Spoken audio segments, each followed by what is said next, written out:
everyone. Welcome. We're just letting people in. Thank you for your patience. So grateful to have you all here. Just so you know, you're in the right place. If you want to talk about what good are global health skills and navigating career decisions in these uncertain times, you are in the right place. And I'm Dr. Jessica Evert. I'm the Global Medical Director of Child Family Health International, and I'm a clinical professor at University of California, San Francisco in the Department of Family and Community Medicine. And I'm so excited to have Sharon Rudy here. Sharon, can you give us a little bit about your background? Hi, everybody. I'm Sharon Rudy. I spent 8 years at Johns Hopkins, 4 years at University of North Carolina, mostly in the field in behavior change communication training and human performance improvement. But the last 20 years, I was the director of USCID's Global Health Fellowship programs. I retired, got bored, and started my own company. And now I do coaching and consulting in global health careers. Thank you, Sharon. And so, who are you? Those of you that have joined for this conversation, this is not just going to be hopefully a one-way delivery of information, but a sharing of perspectives. So in the chat, if you could put who you are, where you are, and why you're here in a few words, that would be super helpful. And I'll give you a few moments to do that. You don't need to unmute, you can just put it in the chat. Wonderful. It looks like we have a lot of trainees, some faculties, some global health practitioners. Great to have you here. Thank you for joining us, and thank you for sharing your perspective. While I get the privilege of being here representing the Child Family Health International team, I want to shout out that I am representing a huge global team of over 10 countries. And here are some of those that I get to work alongside. And really, I'm representing their work. CFHI integrates learners into existing health systems, and we partner with over 150 universities, running programs for undergraduate, graduate, and postgraduate trainees in 10 countries. And we tie all of our experiences to competency aims, which we're going to obviously talk about, because the question is, how do we use these competencies now that the US federal government has made the shifts it's made? And I'm really honored to be able to represent that team. If you're interested in where CFHI has opportunities, I'm not going to go into detail about these, but you can go to our website, www.cfhi.org, and learn more about all the places that CFHI collaborates with.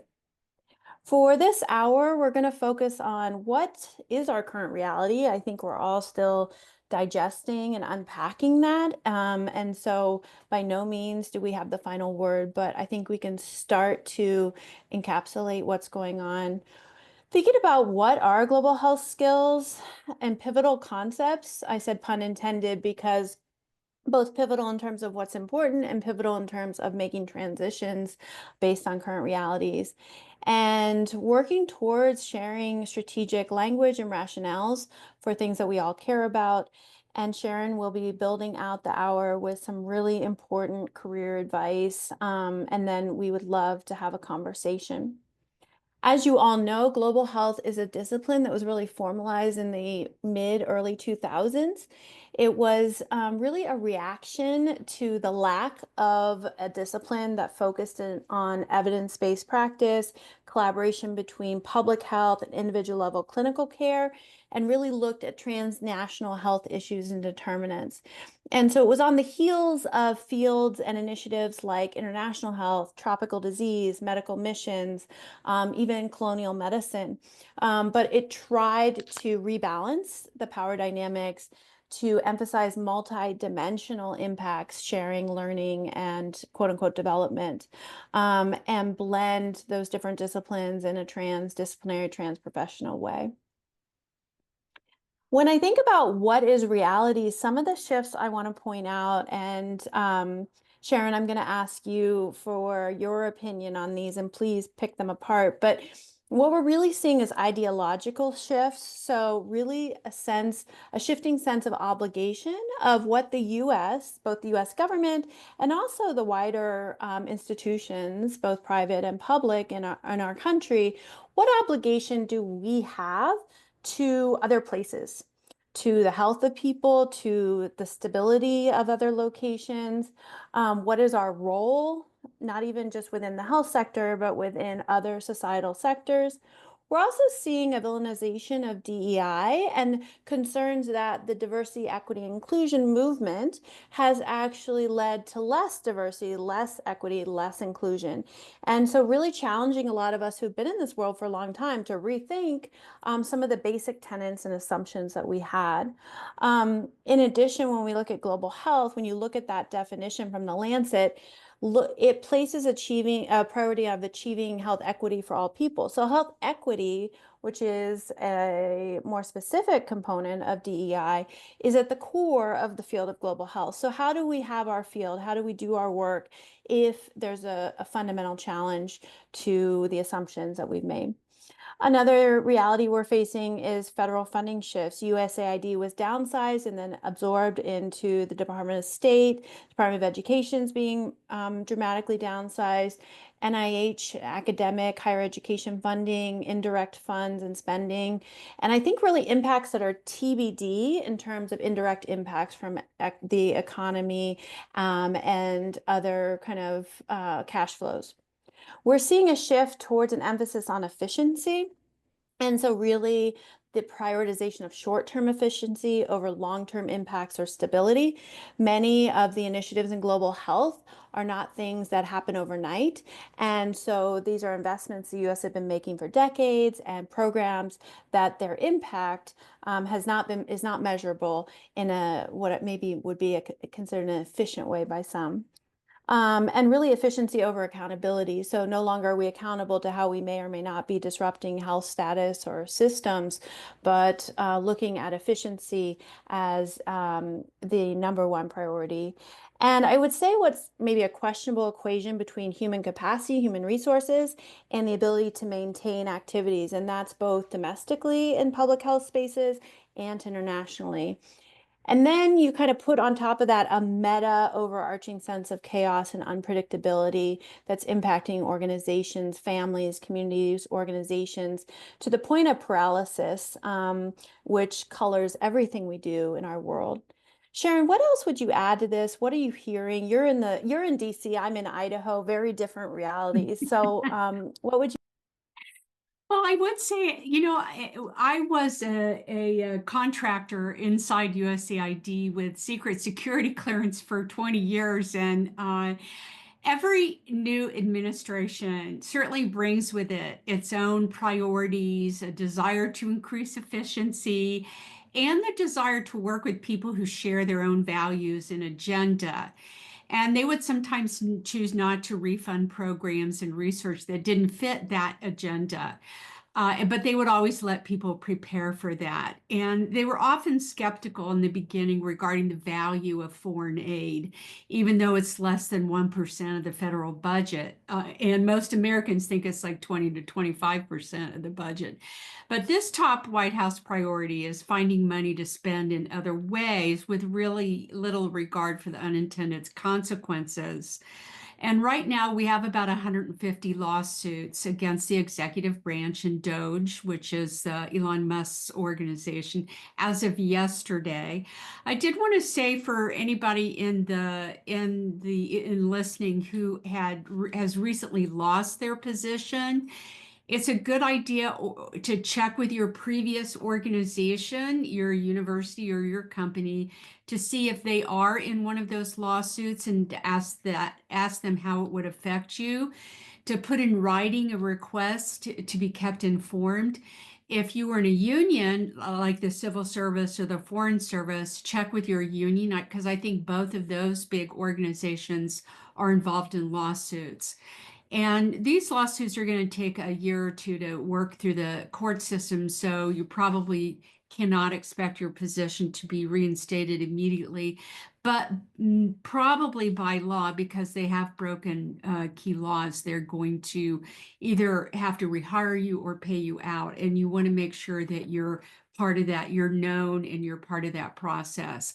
If you haven't lost your job, but you work in an organization that might if you feel a little uncertain, what you want to do is write in on your browser the word warn. If you're in the US, warn, WARN, and then your state, because the Department of Labor requires every company, every organization to post legally what their plans are, especially regarding mass layoffs and closings, which is how I knew before other people did that MSH was going to be closing their Virginia office and Encompass Health was going to be um, uh, declaring bankruptcy, etc. So right now, there are about 500 projects that are actually being run out of USAID with a skeleton staff, and there are about 2,500 projects that are being run out of U.S. State Department's Bureau for Global Health Security and Diplomacy, which is where PEPFAR is. Now, what the development is going to look like in the future is really just speculation. But I agree with everything that Jessica was saying. Family, but let's just add a little bit more to that. Family foundations, where the next generation is beginning to take over leadership, are becoming much more interested on impact. There's an investor community which has $260 billion available to it that is also being educated about the value of investing directly in LMIC communities. And so if you are a lower and middle income health professional and you're thinking, should I stay in the States? Should I return to my home culture? Know that there's a lot that's going to be happening in your home culture that might open up some new opportunities for you. Um, and then, we look at how Trump likes to do business, which is government to government, very transactional. So it's a little bit of, we'll give you 100 million if you give us mineral rights, or, kick the Chinese out or something like that, right? Whatever that's going to be. And the State Department will also want to do some things they feel strongly about, as I said before, who their partners would be. As Steve Bannon said, they would want to only hire our guys, right? And I would suggest tracking something like the Geneva Consensus Declaration on promoting women's health and strengthening the family. Excuse me, the week that uh, the State Department left WHO, they joined this organization. It's got 40 signatories to it, and it's extremely conservative.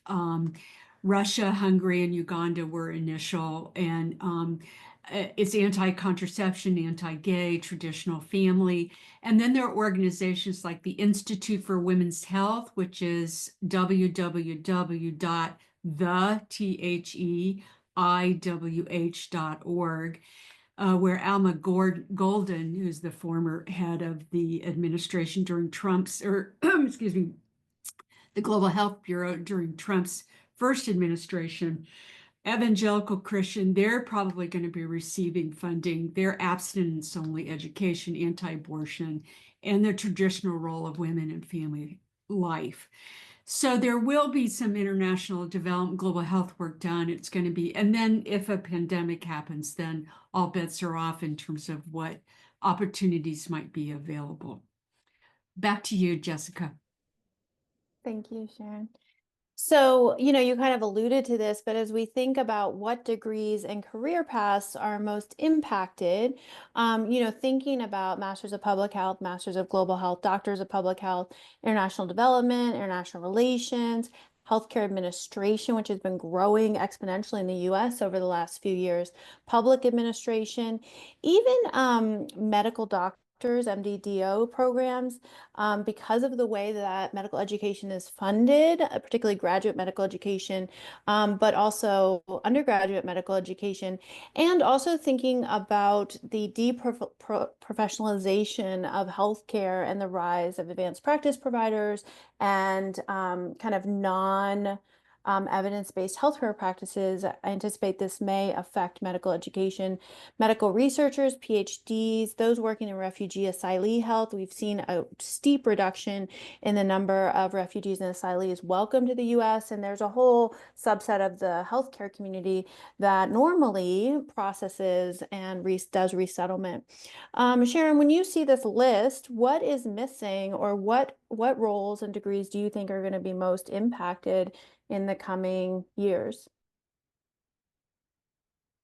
I don't think the degree is going to be as critical as the skill set, because these are enormously flexible careers. These degrees can work in three different directions, right? Direct service, research, and implementation, which is the planning and putting forward interventions, monitoring and evaluating them. So you could take these degrees and create a tremendously flexible career. I don't see any of them being a dead end, or would not be a really healthy. It's up to you to make that that degree work for you. Wonderful. So it's not so much about the actual degree as the person who has it, the skill set that they have, and how they apply it in a creative way. And we're going to talk more about this, obviously. I wanted to highlight, some thinking around global health and what skill set is actually required by global health, because as we think about folks transitioning to other sectors, it's important for us to create or understand the framework of what global health has even done for people, or what these jobs have demanded in the past. So this is a study actually done by Sharon when she was at the Global Health Fellows Program. And it was really helpful for all of us that are in global health education. And so she asked the question, when people have worked only domestically and they're moving to international roles, what weaknesses do they have? And so one of the weaknesses was understanding the context and realities of global health. So if you flip that, then one of the skills that those who have had international roles have is understanding the context and realities of global health. Similarly, one of the other weaknesses was flexibility, adaptability, and creativity. So flip that, and one of the strengths that people have who have worked internationally is flexibility, adaptability, and creativity. And that was followed by cultural sensitivity, cross-cultural communication, and knowledge of key players, systems, and processes. So whereas these were weaknesses in those moving from domestic to international roles, for those who had international roles and now need to pivot to domestic roles or roles in other countries that are not stemming from US-based organizations, these can now be seen as strengths. In addition, at CFHI, we strongly emphasize cross-cultural effectiveness and adaptability training, and we partner with the COSI group, who run the IES, or the Intercultural Effectiveness Survey, and Aperion Global, who run the Globe Smart tool. And so we take trainees through these self-evaluations of the IES, looking at kind of 3 domains and 6 subdomains that are more about intrinsically how strong and how likely you are to be cross-culturally fluent and adaptive. And then the GlobeSmart tool which plots individuals along 5 cultural domains. So whether you're independent or interdependent, egalitarian versus status-oriented, risk versus certainty-oriented, direct versus indirect, task versus relationship-oriented. And then you can compare yourself to 102 different countries and the bell curves of those countries. And so as we think about the global health skill set that people have because they've been working in this field for a while, or those trainees who have more recently gotten expertise and exposure, thinking about cross-cultural effectiveness and adaptability and how that then can translate to new career paths if the prior options are limited. We also think about the global health competencies that were defined by CUGH, the Consortium of Universities for Global Health. This was really looking at a wide breadth of the global burden of disease. So not just looking at the epidemiology of the United States, but understanding the epidemiology of the world. Looking at health equity and social justice and how societal systems either lend themselves or don't lend themselves to ensuring a minimum health standard or ideally a high health standard for all. Looking at social environmental determinants of health, capacity strengthening, which is another word for training and scaling up a workforce, sociocultural and political awareness, strategic analysis, collaboration, partnering and communication, globalization, ethics, and more. So as Sharon speaks to how to translate the skill sets that everyone has into new ways and new fields, thinking about making sure we're getting clear on the skills we have. In addition, in global health, we have an ethos. So global health was founded out of the spirit of really trying to not fabricate global and international health realities, but actually being accountable and being ethical and recognizing historical injustice and how those are deterministic in today's health status and disparities. This is a graphic out of graduate medical education in Canada. And I really like it because it has the values and principles that we ascribe to, including solidarity, reciprocity, responsiveness, honesty and openness, humility, and sustainability. And when we look at how the impacts of global health exposure, so these are a couple of quotes that I'll let you read on your own, but they are from CFHI scholars. There's a lot that is imparted when we immerse ourselves in other health systems or in international settings, and a lot which can be translated to our own country and to jobs that are still in demand. Some of the shifts that happen when you get global health exposure and expertise are moving to more curiosity, moving to comfort with discomfort, moving to be a lifelong learner, to being humble, to being unhurried and working within different cultural tempos, looking towards sustainability, understanding complexity, and looking through an asset-based lens rather than just looking at problems, looking at what has worked and who are the strengths within a social structure. In addition, I want to emphasize the role of reverse innovation, which is now called reciprocal innovation. So this idea that there is many innovations and cost-effective practices that actually start in lower resource environments. In the global or international health sphere, this would be low and middle income countries.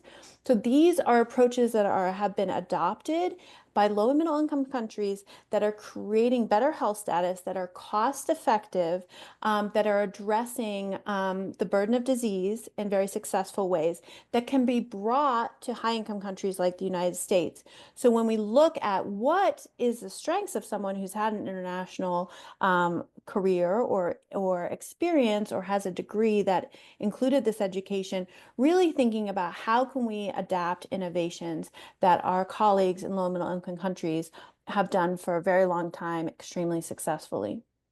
I also think it's important to look at areas of expansion within our own health sector. I'm a clinician, so my lens is like slightly more clinical, but looking at initiatives like value-based care, which is happening within US healthcare systems and insurance models, where there is a requirement that the health system and the insurance be financially liable for either patients doing well or not doing well. Population health, which is where health systems are trying to work towards health status of insured populations.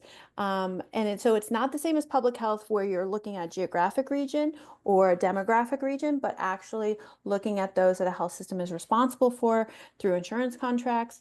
Self-insured corporations. So increasingly we're seeing industries, particularly manufacturing, food processing, that are actually self-insured and are actually having clinical entities that they run at their employment site. And many of these workforces are extremely diverse. Occupational health, again, within manufacturing, there is an increased focus on manufacturing in the US. So how does that create opportunities? Looking at corporations with an international footprint that both need a workforce and they need people to buy their products. And oftentimes people who are healthier have more income, have more disposable wealth to spend on purchasing from US based or internationally based corporations. Looking at infectious diseases, we're seeing a rise of measles, and we're going to see a rise of other infectious diseases that prior were being addressed by vaccinations. So how does that shift the needs of the healthcare industry? Charity care, so as we see a decrease in Medicaid expansion and availability and work requirements that may or may not be realistic, I predict that we will see an increase in charity care, which can be very disjointed, but may fill in some of the gaps. We also see a rise in private paying concierge medicine because the health systems are not functioning in a way that is patient centered. So those who have resources are going to concierge settings, and this is opening up a lot of opportunity. We're also seeing the rise of something called medical conservatism, which is where you actually scrutinize evidence-based practices. And I put in a reference from 2019 on that.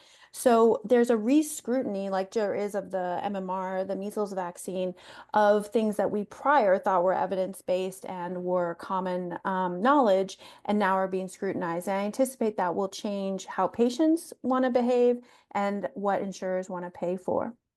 Some of the unknowns or the semi-unknowns is asking ourselves, who cares about people being healthy?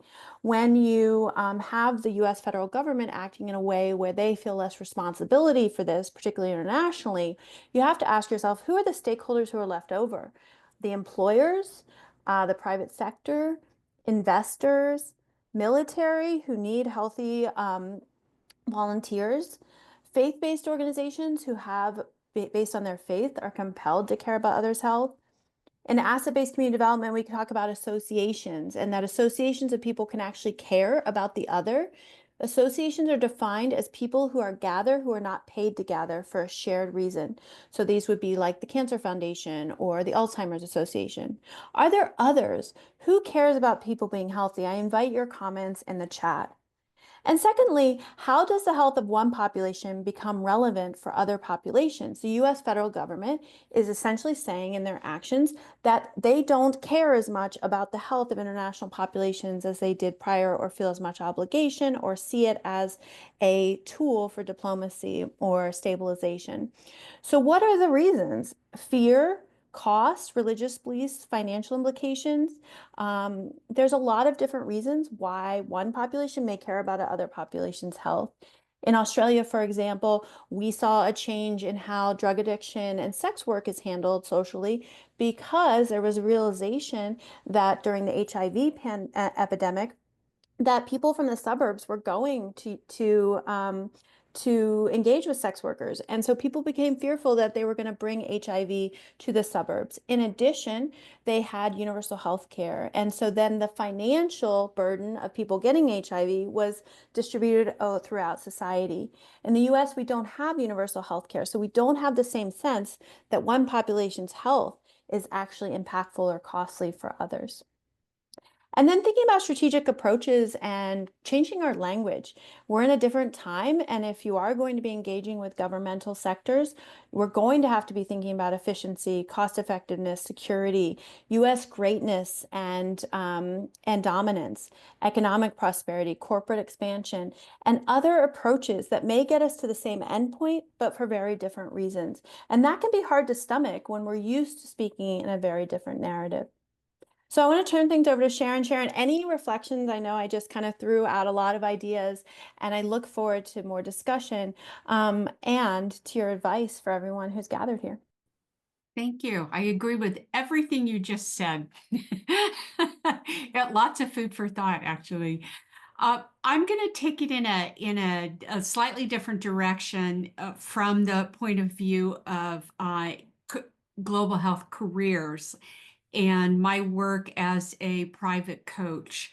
And these are what I'm going to do is just share with you how I work with my clients and the steps that I use. But I'm going to go relatively quickly and just focus a lot on if you are interested in if you're a global health professional and you're looking for a career outside of global health, but you want to still and stay in public health, or you want to use your skills in some different industries. So These are basically the steps that I use, and every piece has a particular time, and starting with a landscape analysis, which is the next slide.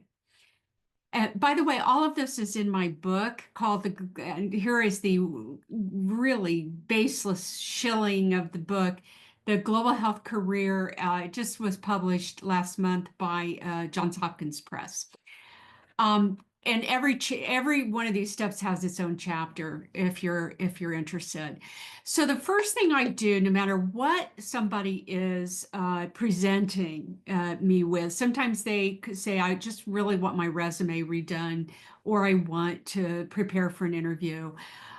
I will talk them into going back and really focusing on a foundational process, because my goal is to develop very savvy, confident career strategists. So the first thing is to do a landscape analysis, and it's really looking at where you are now. And I see that a lot of you are in graduate school, but my guess is that you have worked previously and you have a history that you're bringing with you. And so this is an opportunity to do some analysis about what is important to you. And it's an activity of self-reflection. So with a couple key questions. One is, what do I love? Nobody loves everything they do, right? But there are some things that you just know that you particularly love about your work. And if you're a student, that is your work. That's your job right now, is being a student. So what is it that you love about what you do? And the second question is, what am I good at? So, what do people compliment you on when you have a performance evaluation? What do people say that you did this well? What do you know about yourself in terms of what you do well? Those two questions are really important, because if you don't pay attention to what you love and what you're good at, you might go forward and do a job search, getting a job that isn't the job that's going to make you happy and meet all your needs. The third question is a little simpler. It's, where do I need to be geographically? Sometimes people need to be in their home culture. Sometimes people want to be in a host culture, depending upon where they are in their lifespan, their family needs, things like that. Now, when you're analyzing what you love and what you're good at, I really invite people to go beyond their health expertise areas or their client groups, and to think about the part, especially if you have experience as a global health professional. What is it about what you do that you love and that you're good at? Because there are some features of the global health profession that are super marketable. One is project management. Early last year, Harvard Business Review came out with an article based on their research that the global business community was starting to move towards a project-based management style. And we are good at that. We're good at designing, implementing, monitoring, and evaluating, because we work in an industry where our donors expect, measurable results in 3 to 5 years. My experience working with the fellowship program was when fellows would move for personal reasons from global health to domestic programs, they would crush it because they were used to coming in and operating in a certain way, expecting to get fast, quick, measurable results. So, project management, monitoring and evaluation skills, research. Global health professionals are crack researchers. I mean, really smart about the hypothesis that they were creating, the implementation of that research, the connecting of that research to outcomes, to policy recommendations. They're very good. Another thing is alliance building. I mean, we all global health is done through multi-global teams. And this is just how we do business. What you just assume is the normal way of doing business is a high value skill set in another industry. So be aware of your alliance building, your collaboration skills, your effective team membership skills. All of that is high value. The last thing around this is data to policy. We're always thinking about what happens with the data, the usefulness of the data, the utility of the facts that have been uncovered, what matters and what doesn't. That way of thinking, which we just assume the world thinks like that, is not true. And so these are some things that they may be health related, but they may not be. And I happen to be working with clients that are thinking about how to take their skills and experience and move that into other industries like technology, like corporate world, like international NGOs that may or may not be health related. So the second step after you do that is you create a vision of your future. This is where you step into your future and you look around. It's a brainstorm, so there's no value statements, no judgments. It's what is your dream? What is it? If you could have anything, if you could do anything, what would that be? What would that look like? And everybody has their own unique vision. And I work with my clients a lot on this because that vision statement, which is informed by what you're good at and what you love, is it becomes your elevator speech. It becomes the top part of your resume. It becomes the top part of your LinkedIn. This is your value proposition. It is your statement about what you do and what value you bring. And it also is reflective of your passion, what you're excited about, what you love, what your gifts are. So and that takes crafting, it takes time to make that beautiful. And I can tell you because I've been as the director of, $1 billion worth of fellowship programs, when I was doing informational interviews and somebody came in with a compelling vision about what they wanted, even if I didn't have a fellowship, I would go to the team lead at USAID and I would say, "You need to hire this person. This person is going to solve problems that you don't even know you have." And so that is really compelling. That's going to help you in your informational interviews and in your interviews as well. And so the next step is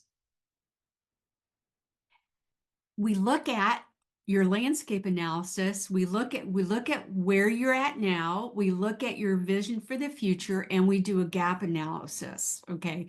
This is what do you need to know that you don't know? What do you need to, what your attitudes are that need to be adjusted? And what is your skills and experience that are gaps that you want to address?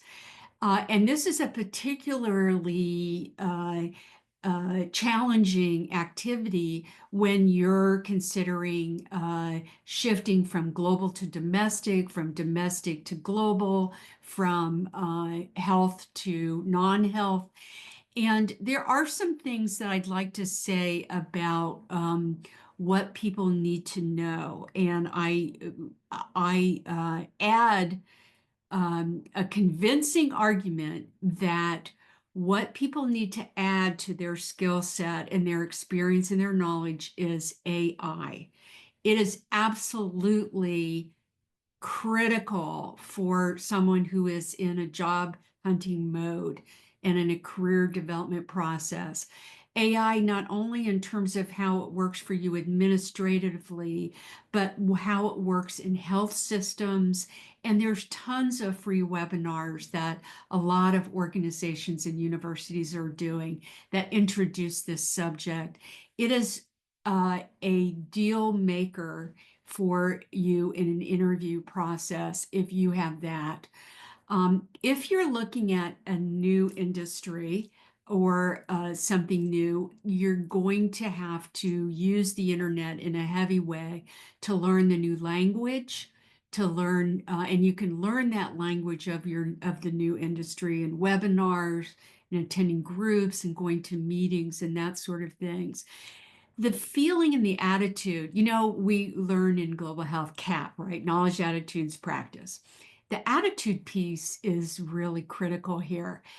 Here's where I'm suggesting that you entertain developing a mindset of being CEO of your own organization. It doesn't mean you have to create your own organization. It means it's Jessica Inc., right? Or Madeline Inc. or Gonzalo Incorporated. It's a mindset that you are separate from the organization that you work for.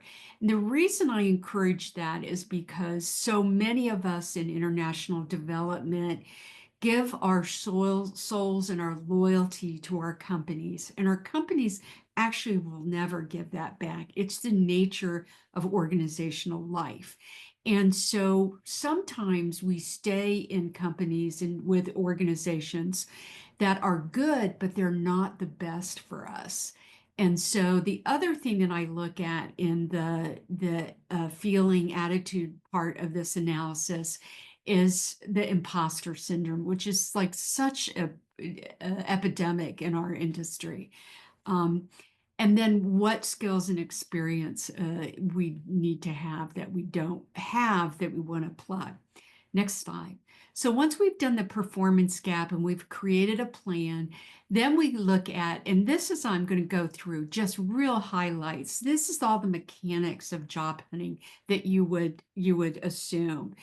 The professional paperwork system, if you're early career, if you're a grad student, now's the time.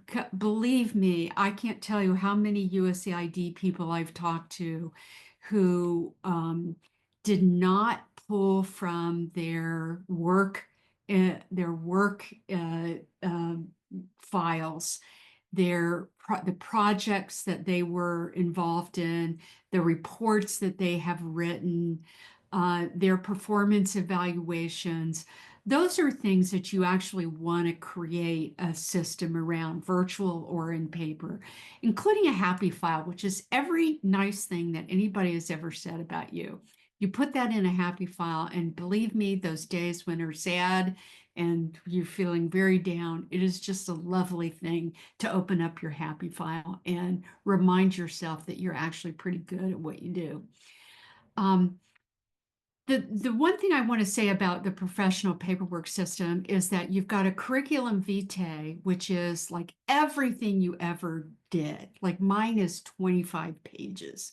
And then you've got your resume, which is 1 to 3 pages. And your curriculum vitae is like your source document that you have, and you put everything that you did. You think, you do all these great things and you think you'll never forget, and then you absolutely will forget the stuff that you did, papers you wrote, all kinds of research that you did that you don't remember. The curriculum vitae works for if you want, if you're in the UN system. A lot of international NGOs like the curriculum vitae. Academia likes curriculum vitae, but most organizations, NGOs, corporations like the resume.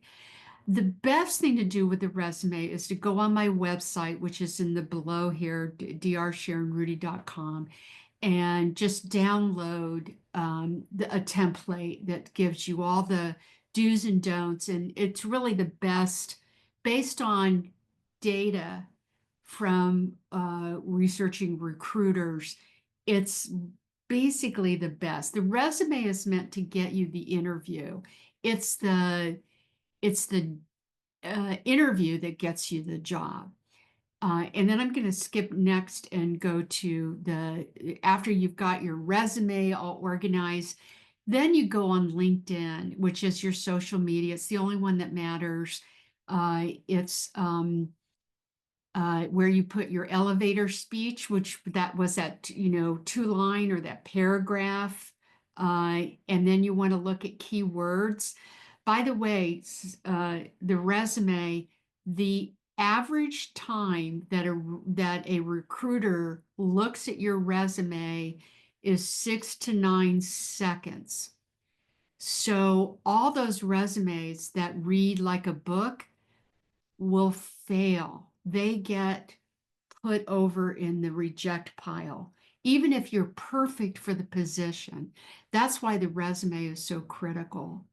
And all those words that you say, outstanding, skillful, exemplary, all those recruiters have a visceral negative reaction according to the research. So you want to drop those off.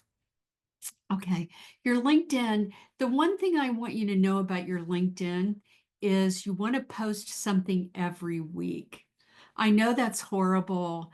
It's such a pain, but even a paragraph. And the reason you want to do that is that the LinkedIn algorithm will not send your profile to a recruiter if it's not seen as active. And so what makes that profile active is that you've been active on it. And it doesn't count if you've reposted somebody else's post, what somebody else wrote, and it doesn't count if you liked or disliked something. So just write a little something. And also, when a recruiter goes and looks at your profile, they see a story, they see an expert, they see somebody who's engaged, and they want people who are engaged. So after your social media, we spend time focusing on your professional network, where 80% of positions come from. Now is the time to develop your professional network, your instructors that you like, your authors that you like, the lecturers that you like, the former and current coworkers that you like. Organize that, check in with them.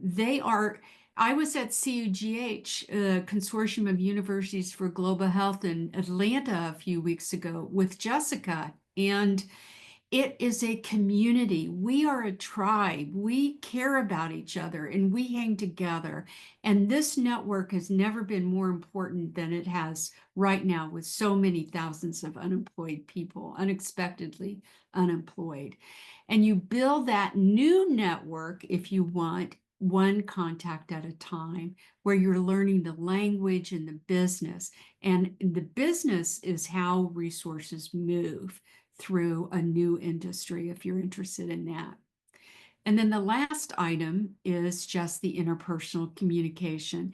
Global health professionals are so anxious about interviewing, and we're such great interviewers.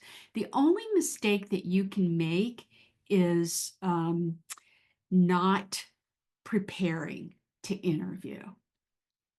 And you can pull off from the internet key questions. I've got a whole chapter on this subject. I also have a bunch of websites that you can go on and start to look at your salary range. A lot of states now put salary ranges in the job descriptions, but if you don't have that available to you, there's a Glassdoor, payscale.com. There's a lot of websites where you can start to get a feel for what salaries or positions have. And with that, I'm going to turn it back to Jessica.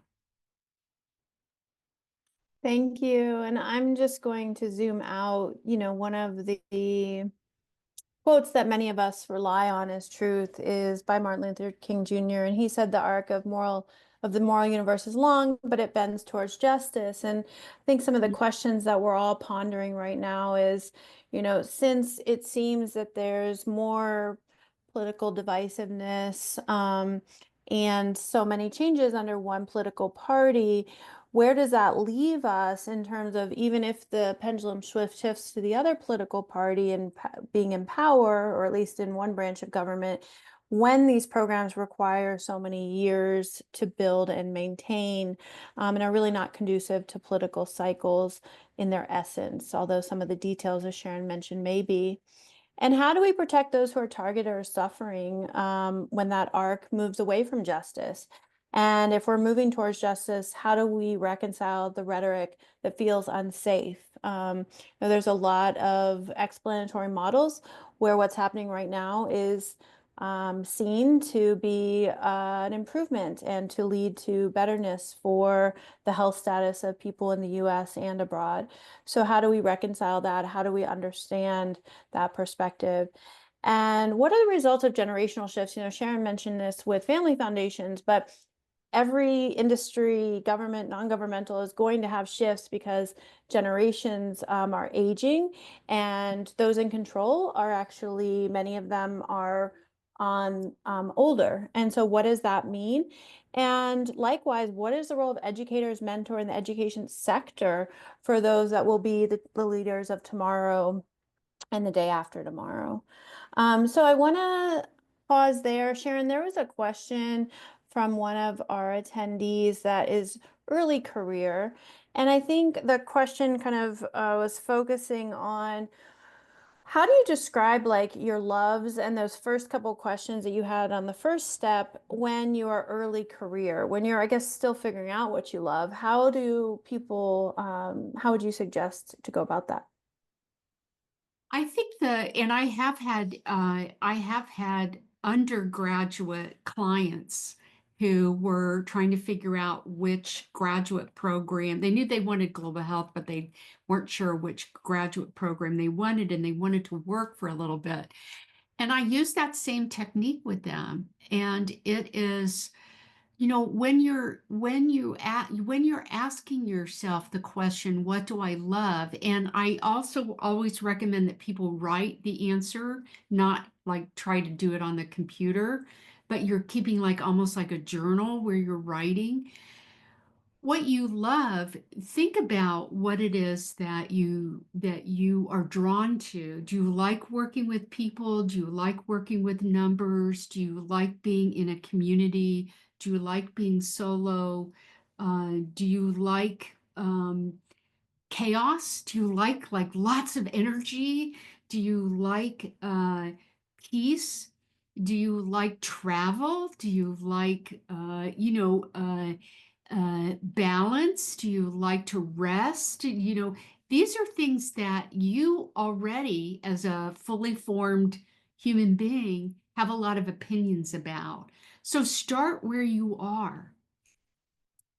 Thank you Over. for that. What other questions or just points of discussion do folks have? You can unmute and share or put your questions in the chat.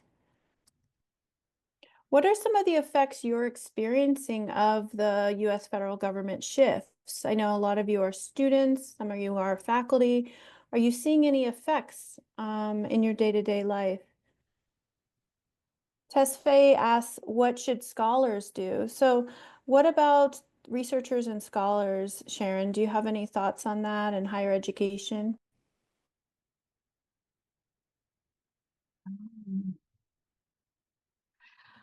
I the Hello. thought, yeah, the thought comes to me to follow the money. And what is the funding that is needed, and who is stepping up in the interest of funding those scholarly that scholarly work? And the scholars that I'm aware of I'm working with somebody at Harvard right now, a PhD post fellow, and she is taking hold of this entrepreneurial mindset, and she has a history of successful grant writing. Now she's starting her own sort of organization around grant writing.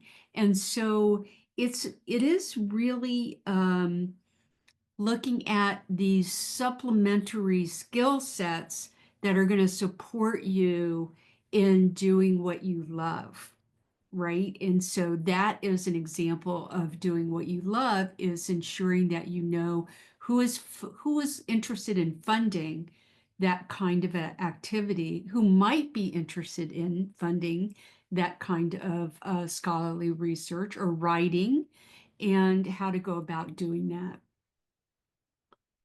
And Omolara asks, what kind of advice would you give international students who are graduating soon and looking for jobs?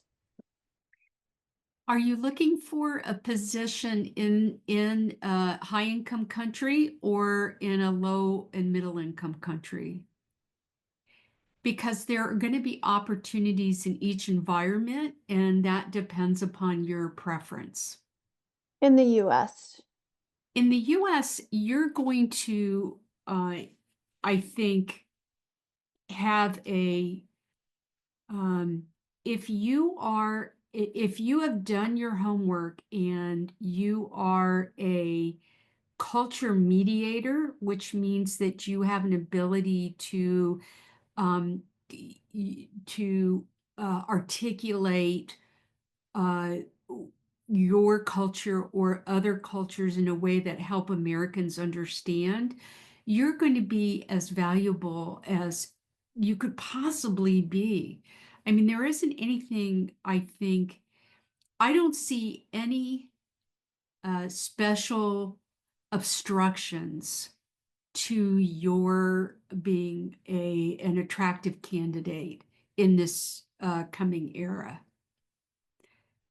No, I don't see it. The biggest challenge is kind of looking at how which organizations are going to um, become available for what the work is that you might be interested in doing. Thank you. Tesfa, you have your hand up. Hello, can you hear me? Yes. Yes. Hi. Okay.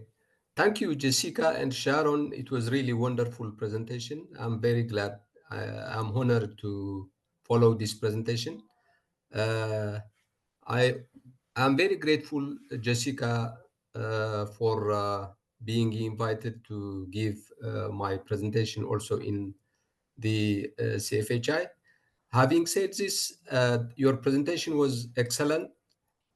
Well, as far as I had an experience working on HIV prevention in my country, Ethiopia, in the northern part of Ethiopia, in Tigray,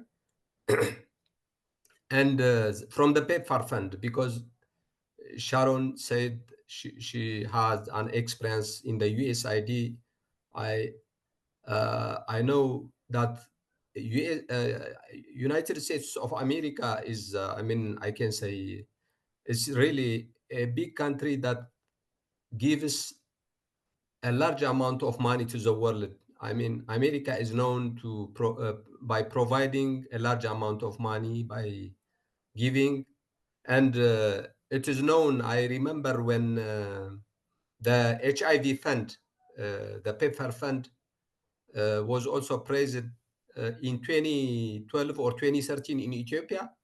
Uh, uh, the president of US came to Ethiopia, and he, he was acknowledged for the PEPFAR fund, because antiretroviral therapy in Africa was from the US fund.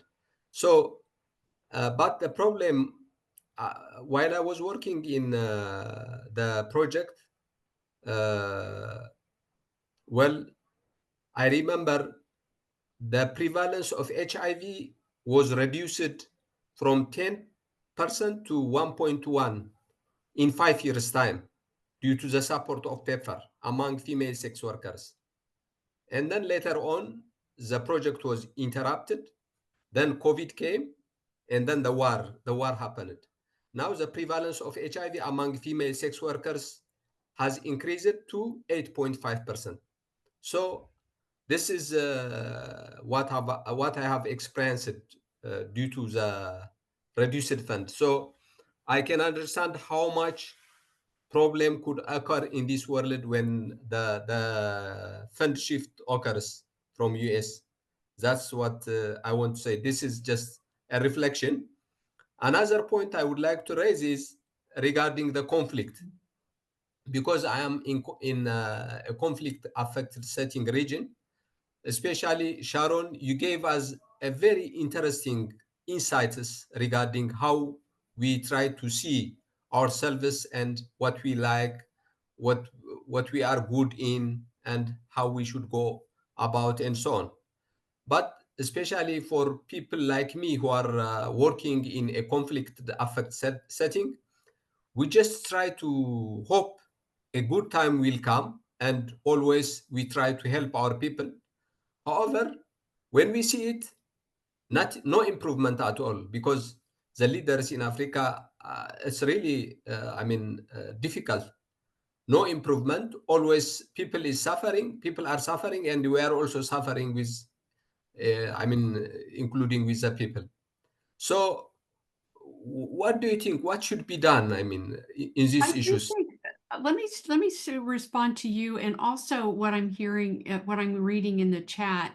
I do think that both the Democrats and the Republicans, including this current group of Republicans, agree on the importance of localization of global health, and that there is, I do believe that there will be a lot of work. And that really fits the fact that there is now a critical mass of talented technical experts in many of these LMIC countries. The only thing that I worry about is that you tend to be trained to be scholars, researchers, writers, and sometimes implementers, but you also need to be business people. You need to be able to meet with a group of investors who have $260 billion that they want to invest in your country, and convince them that they will that they can have an impact. You need to understand how resources flows, how the money flows, how to write a proposal that can get funded. That's always been my big beef with academia, is that you want to actually really be ready and prepared. And there's a whole army of LMIC health professionals who have been working inside implementing organizations, including academic organizations, that now know how to do that. The question is, do you want to go back? Do you want to return to your home culture and be a part, or work in a regional organization to be a part of that transformation? Because I think we're really we're really at some key change points that, as I think some of the chat room writers pointed out, could be a silver lining for us in development. I want to point out too, Sharon, I think how much people are in debt and the cost of their education and what they have spent on it in terms of economies of scale is really important. And those who are thinking about doing degrees who are here, really considering what the scale of the debt that you accumulate is, because those job opportunities that may be located outside the US may be in different economic terms. And so I wonder if you Good might point. comment on that.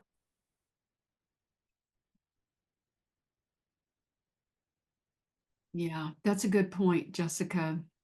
Unless you can negotiate debt relief, personal debt, student loan relief as part of your employment contract. Mhm. Yeah.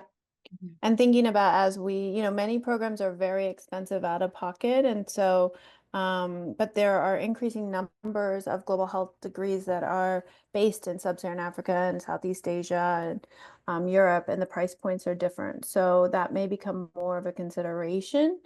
Um, we have to close, but you have our emails, and I'll speak for Sharon that we invite follow-up questions, comments, and staying engaged. CFHI will be having many convenings in the coming months to provide us all with a framework for engaging and understanding and moving forward. So thank you so much, Sharon. Round of applause virtually. Appreciate you and your expertise. Appreciate everyone bringing themselves to this conversation. And as always, let the world change you.